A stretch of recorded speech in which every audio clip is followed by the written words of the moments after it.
Before I turn things over to Erin, I have a few words I'd like to share with you from Gwen Patton, the first speaker and national leader of the Pink Pistols.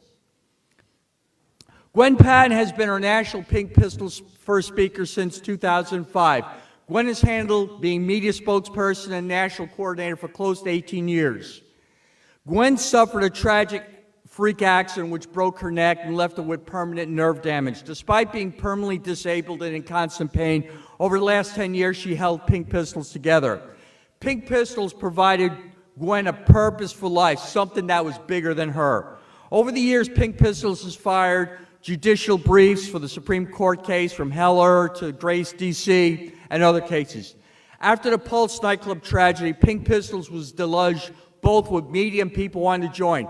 We grew 500% plus in size shortly following Pulse. Overall, we actually got balanced, even favorable press from the mainstream media. I'm grateful for all the Pink Pistol members who stepped up across the country to handle the media during these trying times. It was immediately after Pulse that Operation Blazing Sword was founded by Erin Palette. Erin has been a superstar. Earlier this year, we started the process of merging Operation Blazing Sword and Pink Pistols. Due to health, Gwen was looking for someone that she believed had the energy and the passion that she could pass the torch on to. As Gwen says, one hand falls, another rises. Today, she gives the great honor to pass the leadership of the Pink Pistols to her friend and my friend, Erin Palette. So please give a rousing applause for Erin Palette. Absolutely perfect. I don't need an intro. I'm ready to go. Thank you, Nikki. Thank you, everyone. Normally, I open with a joke in order to make people feel comfortable, but I don't want to undercut the seriousness of this announcement, so let me get to the heart of the matter. Effective immediately, the Pink Pistols have merged into Operation Blazing Sword.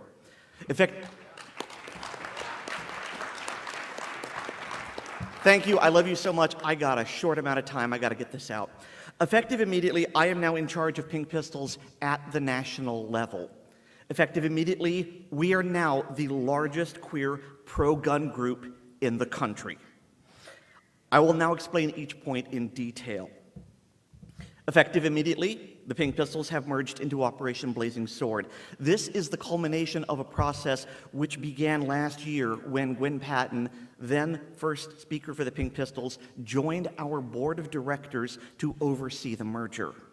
Now that Operation Blazing Sword and the Pink Pistols are legally one entity, Ms. Patton has stepped down from her position as first speaker and has ceded that privilege and that responsibility to me. She will, however, stay on the board of directors. She has a wealth of knowledge and experience that comes from 18 years of working with the Pink Pistols, especially filing many judicial amicus briefs for some very high-profile cases, such as D.C. versus Heller, Peruta versus San Diego County, and Grace and Pink Pistols versus D.C. Ms. Patton's advice will be welcome for as long as she wishes to give it. And even though she has serious health problems, I hope she's around to advise me for many more years. Effective immediately, I am now in charge of the Pink Pistols at the national level. Each leader of the organization chooses their own title, and the title which I have selected for myself is coordinator. This choice reflects my belief that the current dispersed and disorganized nature of the Pink Pistols has outlasted its purpose. When the Pink Pistols were created, being outed as queer could result in losing one's job or worse. And so by design, there were no member lists which could be subpoenaed and no central organization which could be suborned or influenced. Unfortunately, this also meant that each chapter was on its own and could not expect help from the organization as a whole. If a chapter wanted to host an event such as a concealed carry class, then members of that chapter would need to raise that money themselves, and if they didn't raise the money, it didn't happen. While that dissociated structure may have been necessary 20 years ago, in today's social media world, the ability to connect with others is crucial. Because Operation Blazing Sword is a 501c3 tax-deductible charity, we can solicit funds at the national level to help a chapter rent a booth at a Pride festival, buy ammunition for a range day, or hold a community seminar. Effective immediately, we are now the largest queer pro-gun group in the country. While there are only 55 active Pink Pistol chapters in North America, there are an estimated, between members of the chapter and those which are affiliated with no chapters in particular, 30,000 members across the country. Furthermore, there are also 1,600 Operation Blazing Sword volunteer instructors across America in every single state and in every major metropolitan area. All of our volunteers are eager to teach, and they are queer-friendly. Many of these volunteer instructors are themselves queer or have family, loved ones who are queer. On a personal note, I am thrilled that our two organizations are now one.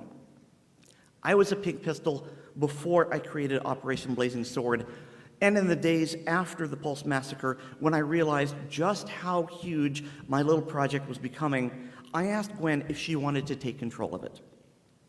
She declined due to being extremely busy talking with the media and dealing with a sudden influx of new pistols, but she told me that my project was in good hands and that, if possible, we would later join up. As it turns out, we did join up, albeit later than either of us expected, and in a manner that neither of us foresaw. With this merger, we have now become the organization that I hoped we could be, with Operation Blazing Sword being a program for outreach, education, and training, and Pink Pistols being a program for community involvement, mutual support, and continuing education. It is my wish that those people who have received Operation Blazing Sword training and who decide to become gun owners then go on to either join a Pink Pistols chapter or form one in their area. Since we are now the same organization, both groups will have my full support in this regard, and each group has resources the other will find helpful in completing their mission of education, of safety, and of community. After all, the most powerful sword is the one that is wielded by two hands. Thank you.